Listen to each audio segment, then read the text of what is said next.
এখন যেহেতু মটরশুঁটি সিজন চলছে, বাজারে প্রচুর পরিমাণে মটরশুঁটি পাওয়া যাচ্ছে। আমার মনে হয় এটাই সঠিক সময় মটরশুঁটি খাওয়ার। কিংবা ঘরে মটরশুঁটি পড়ে আছে, কি করবেন বুঝতে না পারলে সাদামাটা ঝটপট এই রান্নাটা করে ফেলুন। এই রেসিপিটা রুটি, লুচি, পরোটা সব কিছুর সাথে তো খাওয়া যাবেই। চাইলে ঘুগনি হিসেবে শুধু মুখে মুড়ির সাথেও খেতে পারবেন। শীতের সন্ধ্যায় জমিয়ে গল্পের আড্ডা দিতে ঝটপট রান্নাটা করে ফেলুন। আর চোখ রাখুন সম্পূর্ণ ভিডিওতে। প্রথমেই আমি ফুটন্ত জলে আলু সেদ্ধ করে নেব। ডুমো করে কেটে রাখা আলুগুলোকে সেদ্ধ করে নিয়েছি। আলুগুলো যখন সেদ্ধ হয়ে যাবে, নামানোর আগে আমি মটরশুঁটিগুলো দিয়ে 1 মিনিট ফুটিয়ে নামিয়ে নেব। মটরশুঁটি হালকা একটু সেদ্ধ করে নিলে অনেক সময় পাকা মটরশুঁটিগুলো একটু তিতকুটে ভাব লাগে, সেটা চলে যাবে। আর মটরশুঁটিগুলো একটু সেদ্ধ করে নিলে দেখবেন যে সবুজ কালারটা বজায় থাকবে আর খেতেও দুর্দান্ত স্বাদের হবে। আমি জল ঝরিয়ে নিয়ে একটা প্লেটের মধ্যে তুলে নিয়েছি। আলুগুলো সাইড করে নিয়ে আলুগুলোর মধ্যে একটু হলুদ লবণ মাখিয়ে নিয়েছিলাম। এবার আলুগুলোকে আমি বেশ লাল লাল করে ভেজে নেব। ঘুগনির আলু যদি একটু ভালো করে ভেজে নেওয়া যায়, তাহলে দেখবেন তরকারির স্বাদ কিন্তু দ্বিগুণ বেড়ে যাবে। ডিম দিয়ে মটরশুঁটির রেসিপি কিংবা মটরশুঁটির আরও ভিন্ন ধরনের রেসিপি আমি চ্যানেলে শেয়ার করে রেখেছি। আপনারা যদি ভিডিওগুলো দেখতে চান, তাহলে চ্যানেলের ভেতরে ঢুকে দেখে আসতে পারেন। এদিকে কথা বলতে বলতে আমার আলুগুলো বেশ লাল লাল করে ভেজে নেওয়া হয়ে গেছে। একটা প্লেটের মধ্যে তুলে নিলাম। ওই একই তেলের মধ্যে ফোড়ন দেব গোটা জিরে, দারচিনি, 2টো এলাচ, সাথে দিয়েছি একটা শুকনো লঙ্কা। শুকনো লঙ্কাটাকে মাঝখান থেকে একটু ভেঙে দিয়েছি, আর তেজপাতাটাও একটু ছিঁড়ে দিয়েছিলাম। এবার ফোড়নের মধ্যে একটা মিষ্টি গন্ধ আসা পর্যন্ত ফোড়নটা একটু লাল করে ভেজে নেব।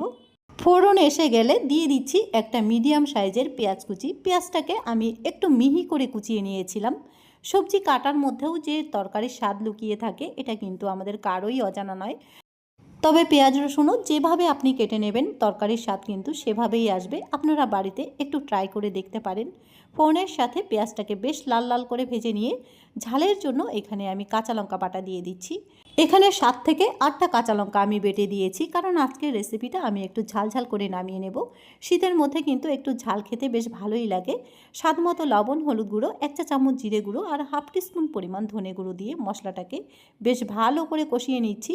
মশলা কষানোর সময় যদি একটু জল ছিটিয়ে নিয়ে মশলাটা কষিয়ে নেওয়া যায়, তাহলে কিন্তু মশলাটা আরও ভালো করে কষে যায়। আমিও একটু জল ছিটিয়ে নিয়ে মশলাটাকে বেশ ভালো করে কষিয়ে নিয়েছি।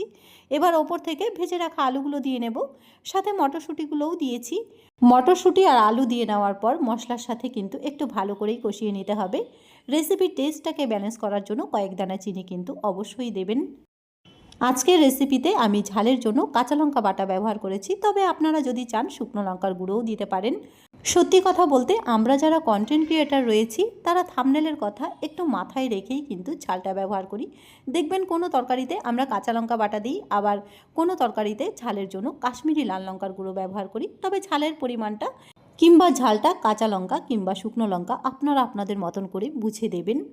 আমি আজকের রেসিপিটা থাম্বনেলের মধ্যে একটু সাদাটে ভাব দেখাতে চাই, সেই জন্যই কাঁচা লঙ্কা বাটা ব্যবহার করেছি।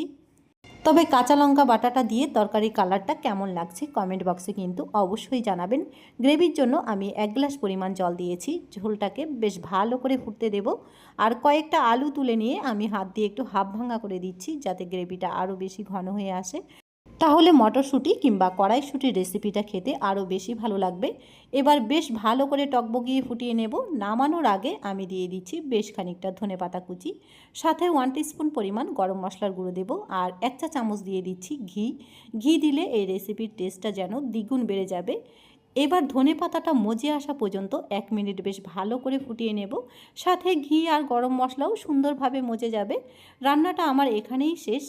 এবার নামিয়ে নিয়ে রুটি, লুচি, পরোটা, গরম ভাত কিংবা মুড়ির সাথে যে কিছুর সাথে পরিবেশন করুন, খেতে কিন্তু দারুণ লাগবে। আজকের ভিডিওটা ভালো লেগে থাকলে লাইক, শেয়ার, সাবস্ক্রাইব অবশ্যই করবেন। ফিরে আসবো নতুন একটি রেসিপি নিয়ে।